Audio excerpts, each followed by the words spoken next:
আজকের ভিডিওটি বাচ্চা থেকে বড় সবার জন্য খুবই গুরুত্বপূর্ণ হতে চলেছে।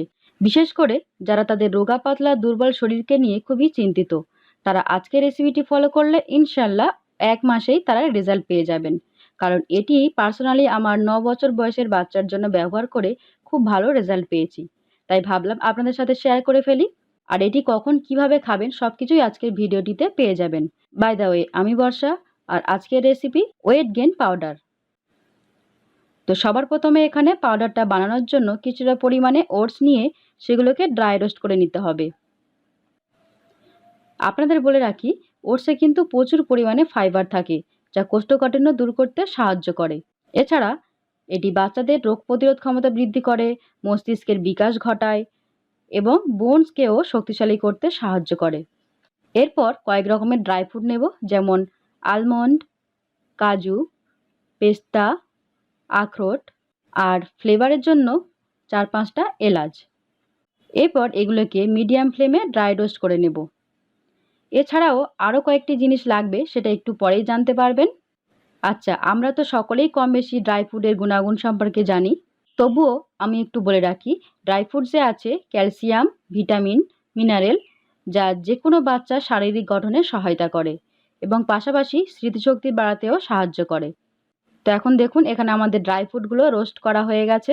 আপনারা হয়তো অনেকেই জানেন যে সাবুদানা আমাদের স্বাস্থ্যের জন্য ভীষণ উপকারী। এখন এখানে হাফ কাপ মতো সাবুদানা অ্যাড করব। পুষ্টিবিদরা জানাচ্ছেন সাবুদানাতে আছে প্রচুর পরিমাণে ক্যালসিয়াম, আয়রন, ভিটামিন, যা আমাদের হাড় মজবুত করতে সাহায্য করে। যারা বিশেষ করে পেশি তৈরির জন্য শরীরচর্চা করে থাকেন, তাদের জন্য এটি দারুণ উপকারী।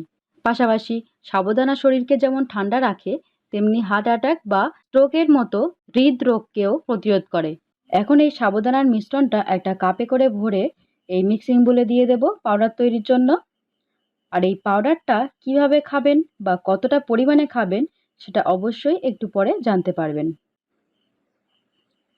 তো দেখুন, আমাদের ওয়েট গেইন পাউডারটা তৈরি হয়ে গেছে। আপনাদের বলে রাখি, পাউডারটা এর থেকে বেশি মিহি করবেন না, তাহলে বাদাম থেকে তেল ছেড়ে দিতে পারে বা পাউডারটা ভেজা ভেজা মতো হয়ে দলা পাকিয়ে যেতে পারে। এরপর বাকি যে মিশ্রণটা আছে সেটাও ওই একইভাবে পাউডার করে নেব। এখন এই পাউডারটাকে দীর্ঘদিন সংরক্ষণ করার জন্য এরকমই একটা এয়ারটাইট কোনো কাঁচের জার ইউজ করতে পারেন। আপনারা এই পাউডারটা যদি এমনই এয়ারটাইট কন্টেনারে ভরে বাইরে রুম টেম্পারেচারে রাখেন, তাহলে এটা 1 থেকে 1.5 মাস ভালো থাকবে। আর যদি এটা নর্মাল ফ্রিজে রাখেন, তাহলে এটা 6 মাস ইজিলি ভালো থাকবে। তাই আপনারা পারলে এই পাউডারটা একটু বেশি পরিমাণেই বানিয়ে রাখতে পারেন।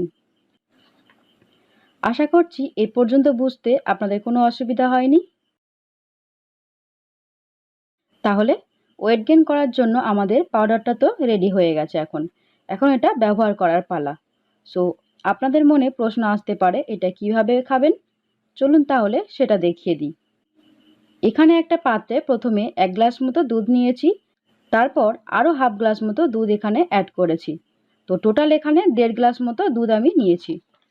এখন দুধটাকে একটু ভালো করে ফুটিয়ে নিতে হবে, যাতে করে দুধের কাঁচা গন্ধটা চলে যায়। আপনারা একটু লক্ষ্য করলে দেখবেন, আমি কিন্তু এখানে কোনো রকম জল ব্যবহার করিনি। তো দেখুন, দুধটা খুব ভালো করে ফুটে গেছে। এখন এখান থেকে কিছুটা পরিমাণে দুধ একটা পাত্রে তুলে নেব। এরপর এই দুধের সাথে 1 চামচ কাস্টার্ড পাউডার ভালো করে মিশিয়ে নেব। এটা আলাদা করে মেশাবো, তার কারণ সরাসরি চুলায় বসানো দুধে দিলে দলা পাকিয়ে যেতে পারে। আর এই কাস্টার্ড পাউডার কেন লাগবে একটু পরেই জানতে পারবেন। এখন এই দুধে বড় চামচের 2 চামচ ওয়েট গেইন পাউডার অ্যাড করে সাথে সাথে মিশিয়ে নিতে হবে, তা না হলে দলা পাকিয়ে যেতে পারে। আপনারা যদি দুধ আগে থেকে ফুটিয়ে একটু ঠান্ডা করার পর এটা মেশান, তাহলে এই সমস্যাটা হবে না। আচ্ছা, যতটা পাউডার আমি এখানে দিয়েছি তাতে করে 2 বাটি মতো ক্ষীর তৈরি হয়ে যাবে।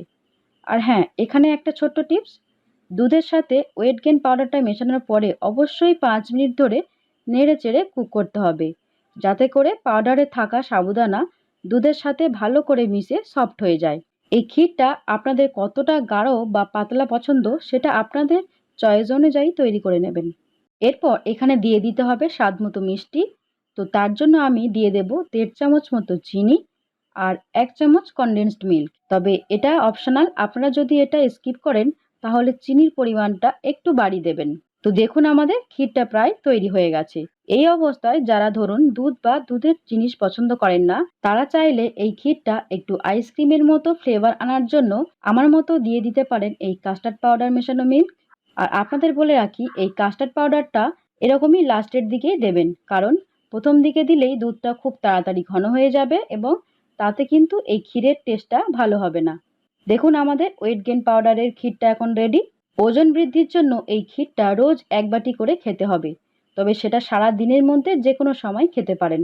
যেমন সকালে হালকা কোনো নাস্তার পরে খেতে পারেন বা সন্ধ্যে টিফিনের পরেও খেতে পারেন। এছাড়া এর সাথে একটা করে সিদ্ধ আলু এবং কলাও খেতে পারেন। আর যদি কোনো ছোট বাচ্চা হয়, মানে ১ বছর বয়সের পর থেকে কোনো বাচ্চাকে এটা খাওয়ানো হয়, তাহলে শুরুতে ২ থেকে ৩ চামচ করে খাওয়ানো প্র্যাকটিস করবেন এবং ধীরে ধীরে পরিমাণটা বাড়াবেন। তো ভিডিওটি ভালো লাগলে অবশ্যই একটা কমেন্ট করে দেবেন। দেখা হচ্ছে নেক্সট রেসিপিতে। ভালো থাকবেন সবাই। আল্লাহ হাফেজ।